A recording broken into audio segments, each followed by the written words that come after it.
Deus, aleluia! Amém. Você pode aplaudir Jesus mais uma vez? Graças a Deus. Amém. Queridos, pegue agora a sua Bíblia.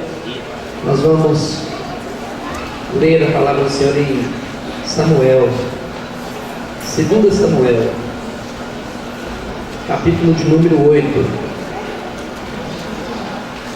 2 Samuel,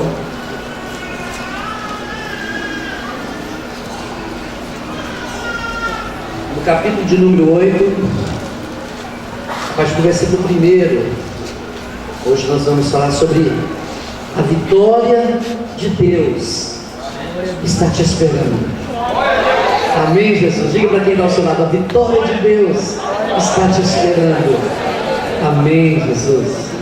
Capítulo 8 de 2 Samuel, a partir do versículo 1, diz assim: depois disto, feriu Davi os filisteus e os sujeitou. Quem que Davi feriu? Os filisteus, e os sujeitou, e tomou de suas mãos as rédeas da metrópole. Também derrotou os moabitas. Quem os derrotou? Os moabitas, e fê-los deitar em terra, e os mediu 2 vezes em cordel para os matar, 1 vez no cordel para os deixar com vida.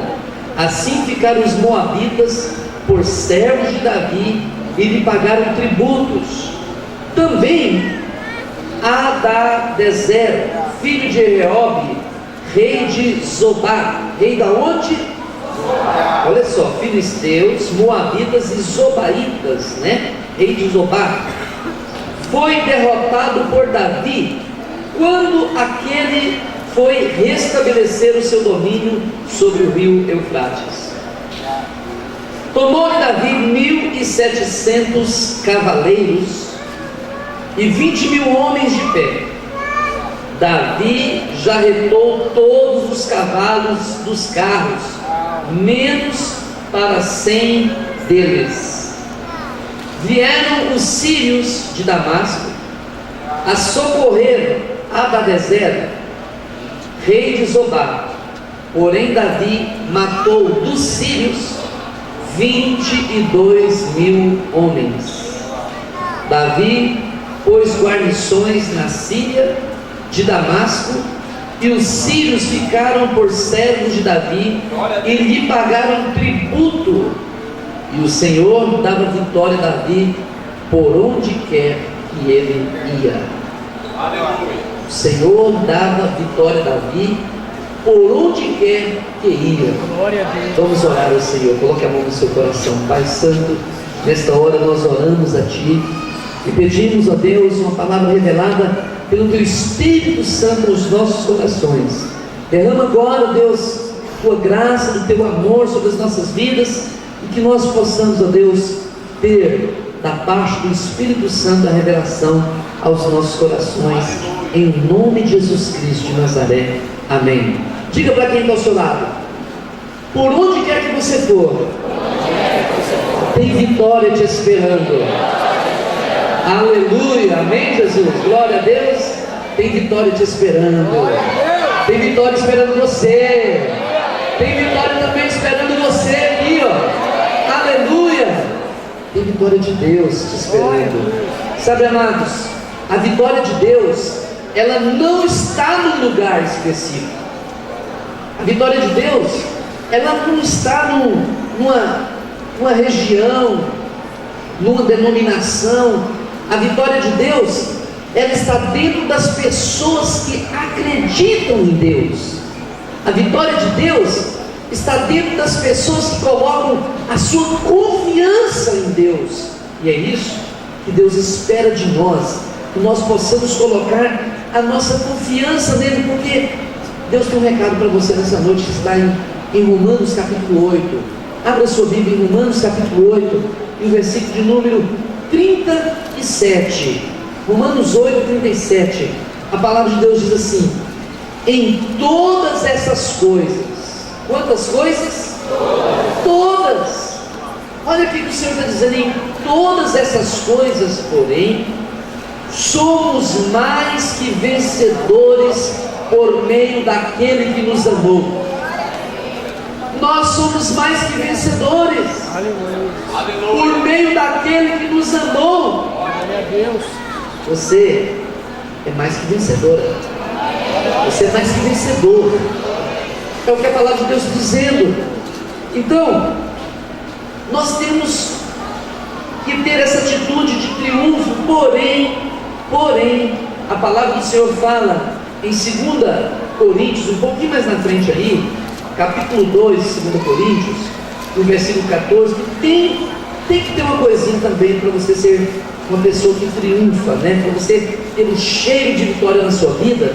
No capítulo 2, versículo 14 diz assim: graças, porém, a Deus, que em Cristo sempre nos conduz em triunfo.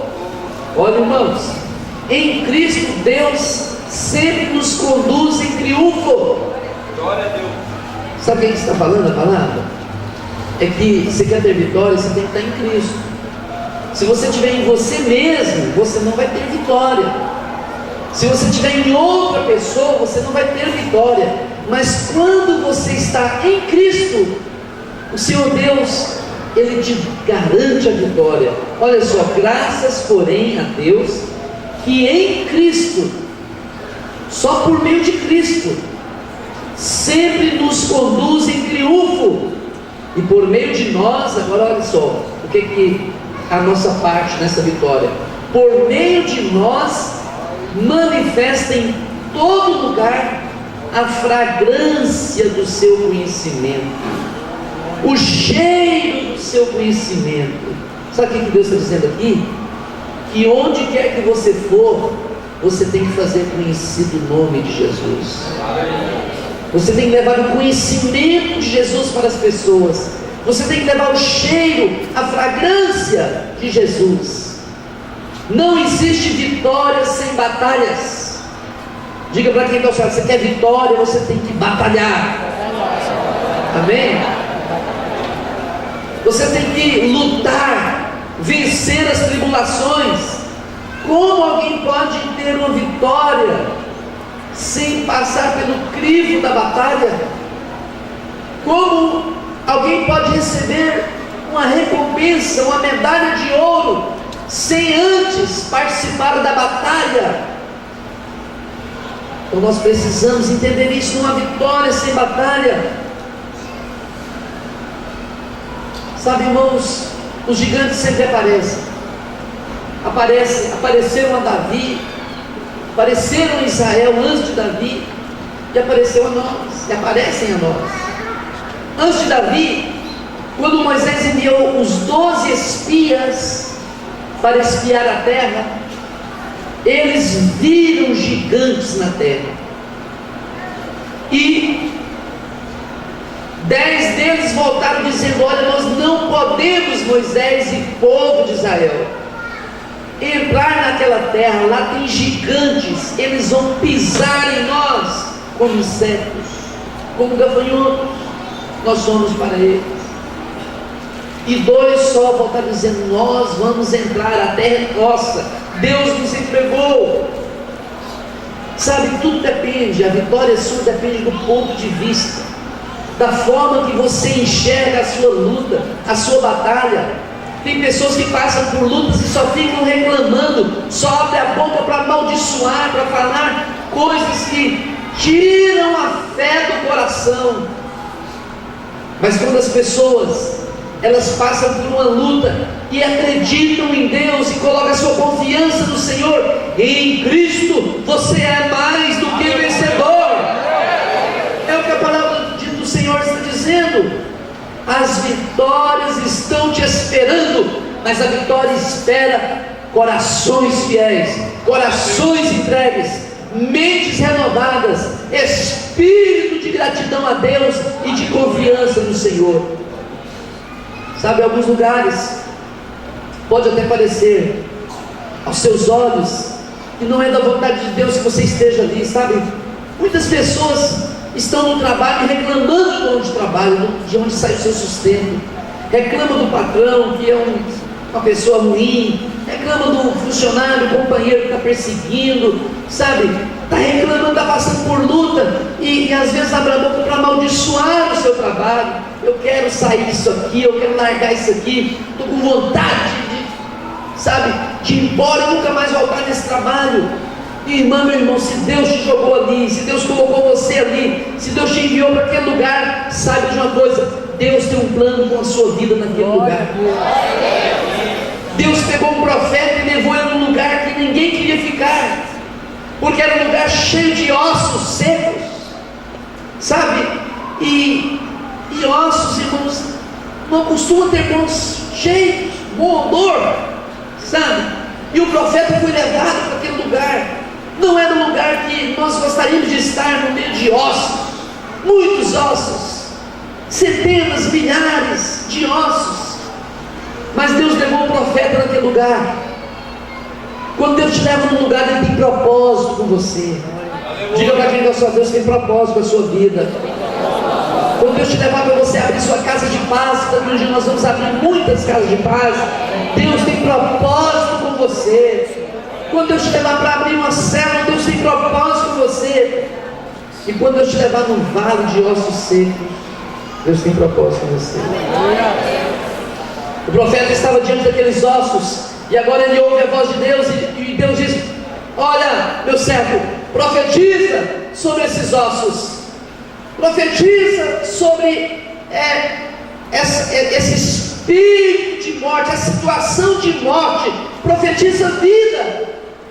E o profeta começou a profetizar, e a Bíblia diz que aqueles ossos começaram a se juntar, sabe? E começou então a ter aquele movimento de restauração, um movimento de ressuscitação de dezenas, centenas, milhares de pessoas. Deus quer levar você a esse vale de ossos secos, a esse vale de morte que tem por aí, para você profetizar vida, levar vidas a conhecer Jesus como Senhor e Salvador. Porque quem anda sem Deus está morto. Quem anda sem Deus, quem não tem Jesus no coração, está morto. E Deus vai levantar essa geração de homens e mulheres valentes que vão profetizar sobre os ossos secos.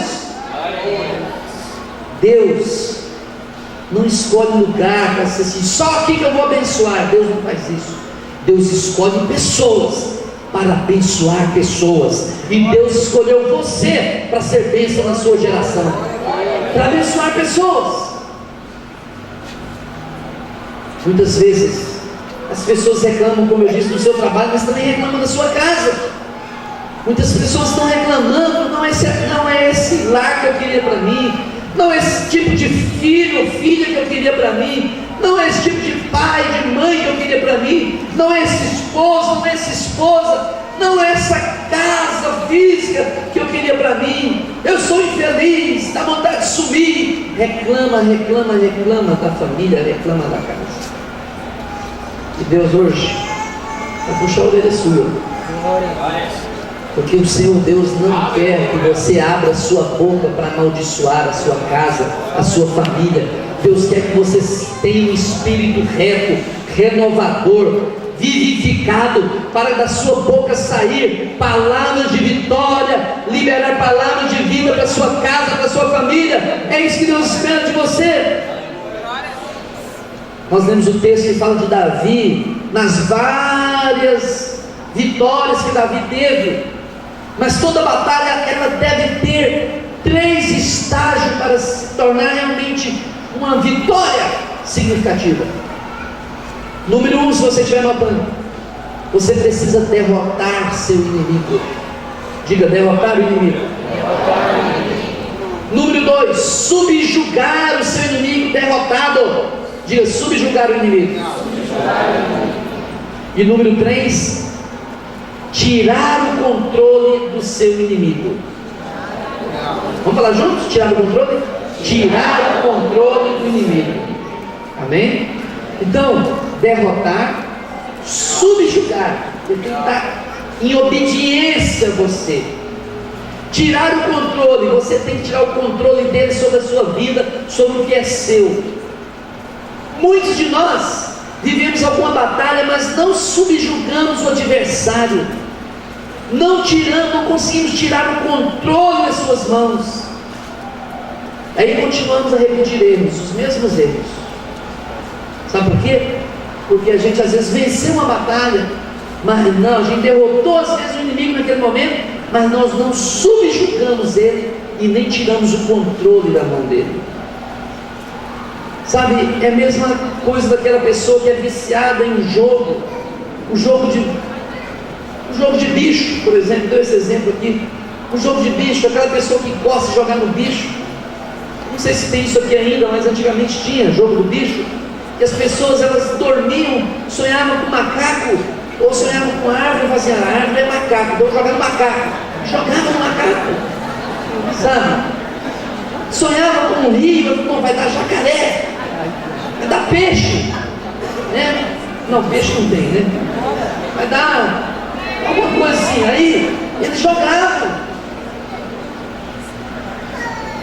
Eu lembro que eu conheci uma pessoa e o jogo do bicho era de manhã, 11 horas da manhã, e à tarde, lá das 4 mais ou menos, 3 e 4, não sei.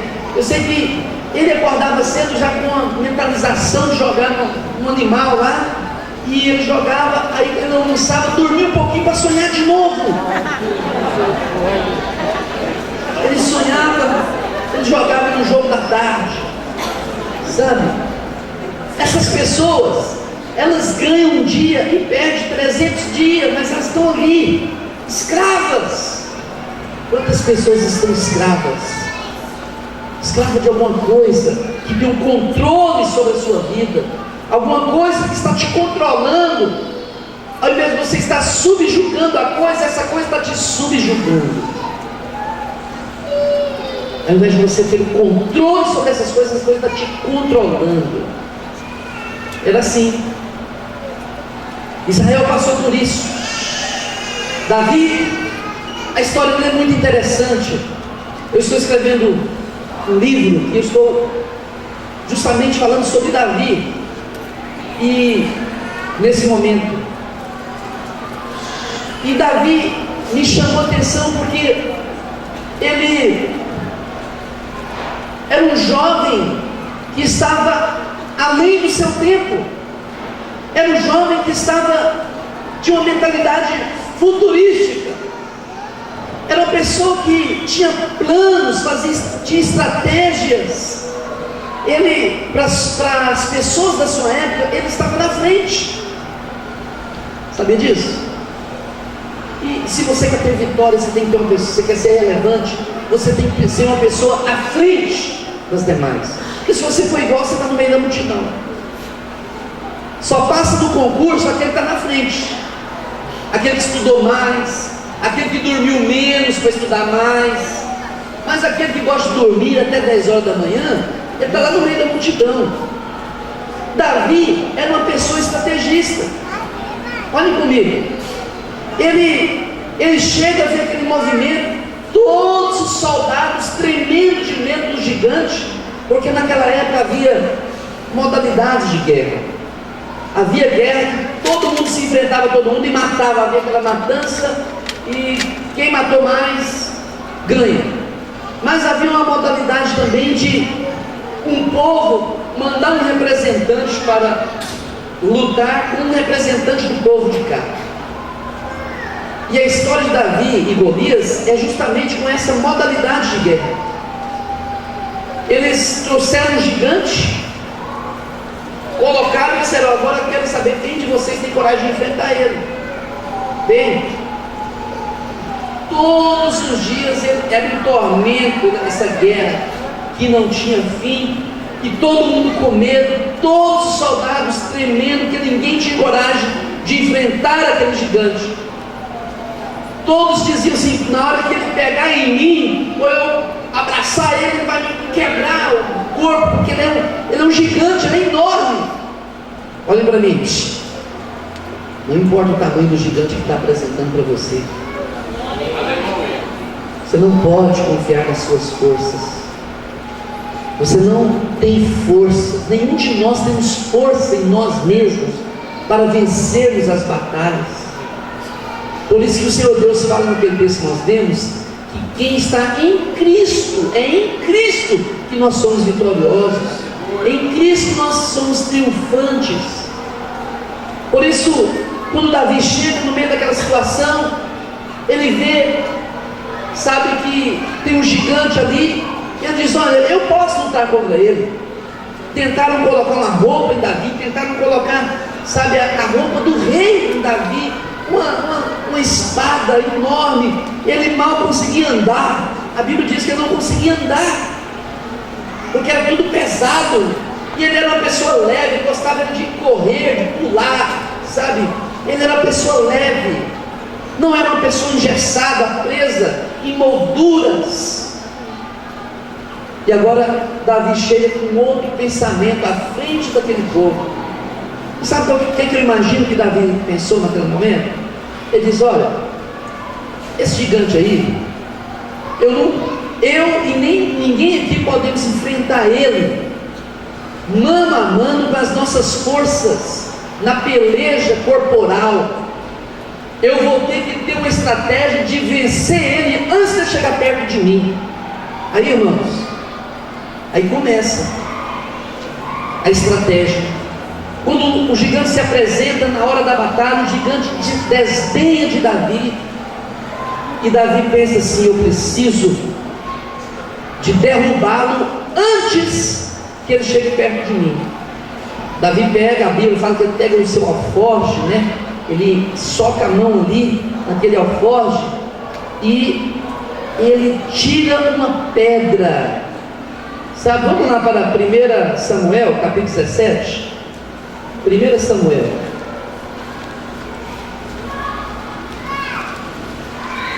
Samuel, capítulo 17.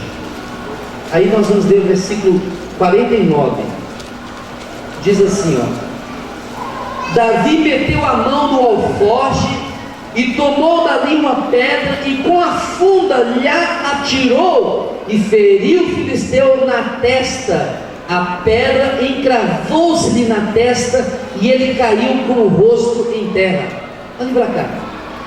Davi joga a pedra, pega o seu alforje, uma pedra, lança, porque ele sabia que não podia medir força com o gigante. Ei, não queira brincar com o gigante, não queira medir força com o gigante, não queira ser super-herói e abraçar o gigante e tentar derrubar ele com a sua força, porque na sua força você é derrotado. Você precisa ir na força de Jeová, na força de Jesus Cristo. É nele que somos mais que vencedores. Davi então pega uma arma que não era usada na época como arma. Ele pega uma funda e lança uma pedra. Essa pedra conseguiu atingir o gigante. Certamente Davi pensava: olha, quando eu estou lá, né, perto de Santo Antônio da Vergela, tem muito caju, muita manga. Se fosse lá em Santo Antônio, mas lá era deserto, mas tinha que ter algumas frutas lá. Então eu sou acostumado a derrubar manga, né, bocaiúva, com a minha funda. Eu miro lá e derrubo mesmo aquela manga que eu estou querendo. Ele derrubava as frutas próprias do deserto. Ele costumava espantar ursos e até derrotar ursos. Ele costumava acertar de longe. E agora vem um gigante, ele olha aqui e fala assim: aquela testa parece um outdoor, vou acertar ela. Ele lança a pedra, e ela crava. A Bíblia diz que ela cravou na testa do gigante, e o gigante cai de cara. Mas não para por aí. Olha o que Davi faz, versículo 50. Assim prevaleceu Davi contra o filisteu, com uma funda e com uma pedra, e o feriu e o matou. Porém não havia espada na mão de Davi. Olha só, deixa eu explicar isso aqui. Olha a cena. Aquele povo de lá, os filisteus, mandaram um gigante. O povo de cá manda um menino. Agora o gigante é atingido com uma pedra e cai, e o povo de cá agora está assim: meu Deus, o que aconteceu ali agora? Aquela expectativa. Ele caiu lá, deve ter tropeçado, deve ter começado, mas ele vai levantar e vai matar esse menino, e nós vamos em cima desse israelita. Mas ele não levantava, e Davi aproximou dele. Olha o versículo 51. Pelo que correu Davi, e lançando-se sobre o filisteu, tomou-lhe a própria espada. Ele pegou a espada do filisteu e desembanhou-a, e o matou, cortando-lhe a cabeça. Vendo os filisteus que era morto o seu herói, fugiram. Deixa eu dizer para você: seus inimigos vão assistir a derrota do gigante que se levanta contra você. E quando eles verem esses gigantes derrotados, eles vão fugir diante de você. Está escrito em Deuteronômio: por um caminho os seus inimigos vêm contra ti, mas por 7 caminhos eles fugirão diante de ti. É a promessa de Deus para a sua vida. Meu irmão, os 3 estágios desta vitória de Davi: primeiro, ele derrotou o gigante, fazendo o gigante cair, mas ele não parou por aí. Segundo, ele subiu em cima do gigante para subjugar. Estar em cima, estar pisando, significa estar subjugando. Deus vai fazer você, vai levar você no estágio de ferir seus gigantes. Aleluia! E vai levar ao segundo estágio, que é você subir e pisar em cima dos seus inimigos, dos seus gigantes. E Davi foi para o terceiro estágio, que foi tirar a espada e cortar todo o vínculo de servidão que aquele gigante trazia sobre Israel. Cortou-lhe a cabeça. E a Bíblia fala que quando os filisteus viram que o inimigo tinha sido derrotado, que o gigante tinha sido derrotado, somente quando eles viram isso, a cabeça de Golias decepada, eles correram. Até cortar a cabeça, eles estavam de presente. Quero dizer para você, minha irmã, meu irmão, você precisa cortar a cabeça do seu inimigo. O que está subjugando a sua vida? O que está fazendo você escrava? O que está fazendo você escravo? Suba em cima desse inimigo, pisa na cabeça desse inimigo, corte-lhe a cabeça e saia vitorioso, porque seu nome será escrito nos anais da história de Deus. Deus vai fazer registrado o seu nome quando você derrotar os seus inimigos. Mas preste atenção: tudo que não for ocupado está livre para ser reocupado. O que é isso? É uma palavra de Deus que está em Lucas, no capítulo 11. Abra sua Bíblia em Lucas, no capítulo 11, o versículo número 24. Lucas 11, 24. Diz assim a palavra do Senhor. Jesus ensinando sobre esse negócio de, sabe, a importância, o princípio espiritual de manter os lugares de conquistas ocupados. Você tem que ocupar a sua mente quando você derrota o inimigo. Você tem que ocupar sua alma. Sabe, quando você derrota o inimigo, olha só o que fala aqui: quando o espírito imundo sai do homem, anda por lugares áridos, procurando repouso, e não achando, diz: voltarei para a minha casa de onde saí. E tendo voltado, a encontra varrida e ornamentada. Então vai e leva consigo outros 7. Quantos outros? 7. Outros 7 espíritos melhores do que ele, é? Melhores? Piores do que ele, e entrando, habitam ali. E o último estado daquele homem se torna pior do que o primeiro. Olha para mim, vou tentar clarear isso para você. Presta atenção. Jesus está dizendo o homem sem Deus, ele, atormentado por espírito, passa por um processo de libertação. O espírito sai dele. Eu vou dar um número aqui para a gente entender isso. Um espírito número que tem um poder número 60 sai desse homem, e quando esse espírito do poder número 60 sai, ele sai andando por lugares ermos, sai andando por lugares áridos, secos. Sabe o que está dizendo isso aqui? Que uma pessoa, que um espírito, quando sai de uma pessoa, ele anda por terras secas. O que é terras secas? Em Mateus, o Senhor Deus, o Senhor Jesus, falando sobre a semeadura, ele chama os corações de terra. Ele fala que uma terra está pesudeada, uma terra está cheia de cascalhos, outra terra cheia de espinhos, outra terra boa. Mas esse espírito está andando por terras secas, procurando corações amargos, secos, para entrar. Mas passando por essas terras estão ocupadas, e eles então passam por muitos lugares até resolver voltar de onde ele saiu.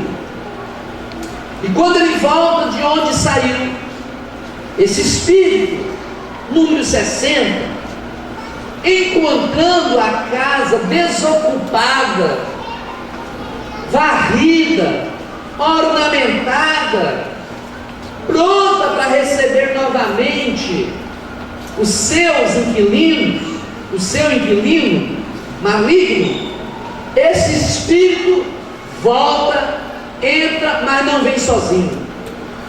A Bíblia diz que ele vem com outros 7. Sabe por quê, irmãos? Um teólogo disse que se os demônios tomassem forma, uma forma por menor que fosse, uma forma física, se eles tomassem forma, a humanidade morreria extinguida.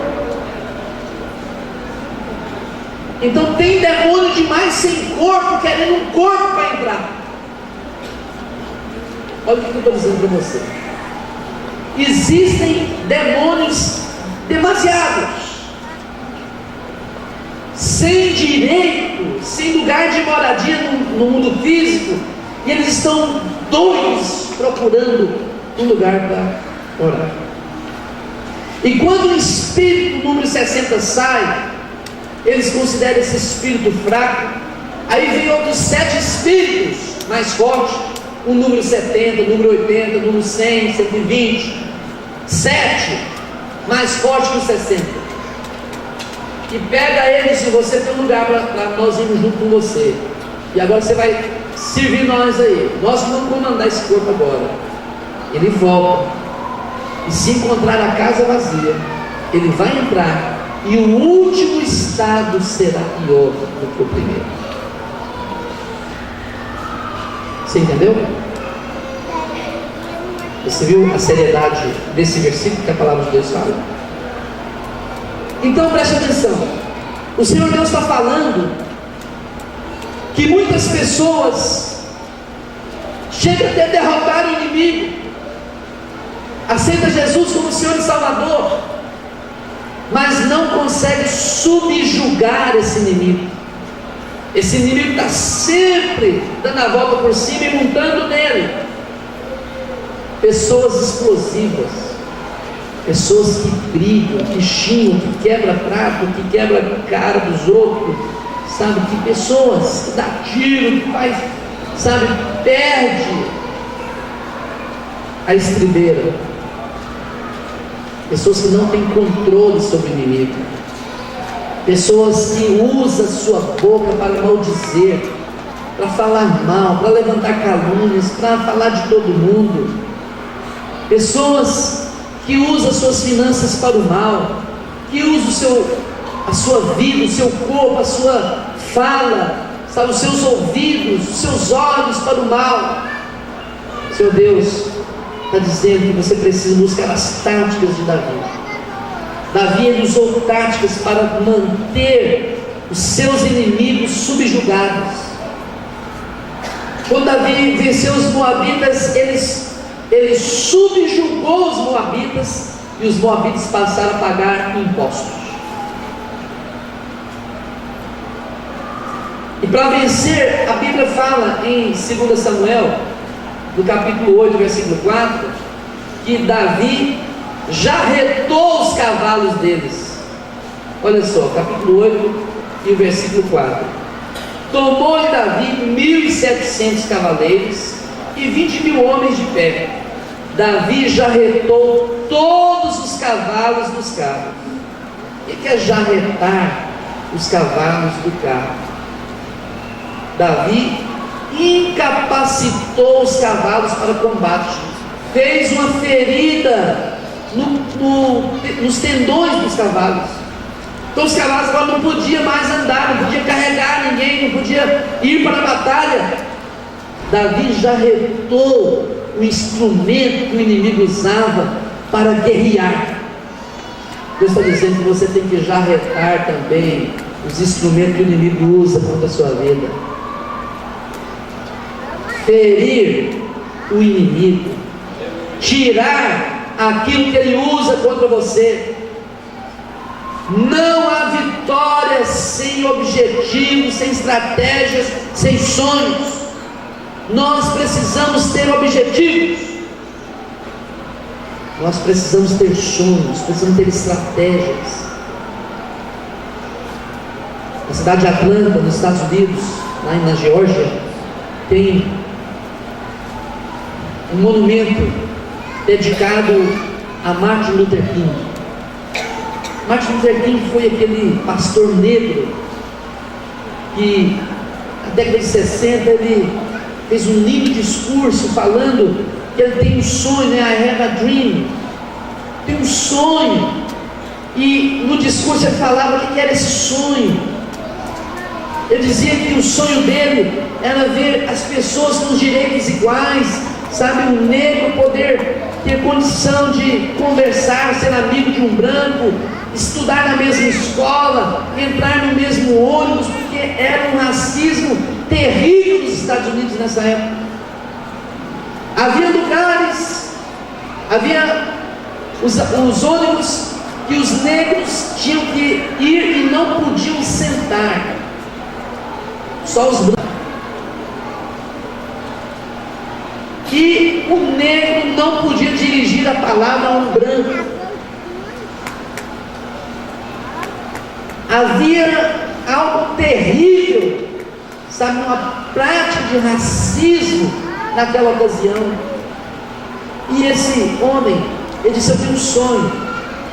Mataram esse homem, mas não matou o sonho dele.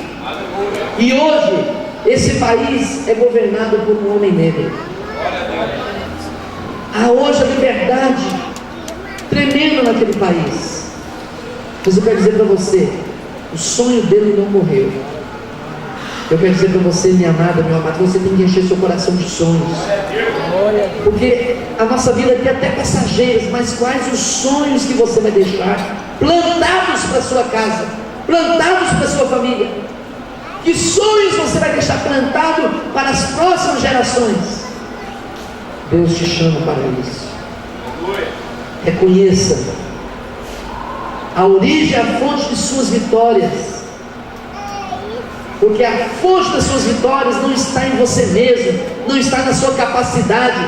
A fonte das suas vitórias está em Jesus Cristo de Nazaré. Ele é a fonte da nossa vitória. E Deus quer que você aprenda a derrotar, subjugar e tirar o domínio, cortar o poder, tirar o controle da mão dos seus inimigos, porque as vitórias estão te esperando onde quer que você for. As vitórias não estão no lugar, mas está dentro de você. A maneira que você vê o mundo, a maneira que você conduz a sua vida, a maneira que você faz ou deixa de fazer as coisas. Seu Deus quer que você aprenda isso. As vitórias estão te esperando. Os grandes homens de Deus não tiveram uma família fácil. Eles precisaram também de passar por provações e serem aprovados. Muitos homens de Deus na Bíblia decidiram servir a Deus, decidiram servir a Deus, mesmo que as pessoas da sua própria família fossem contra eles.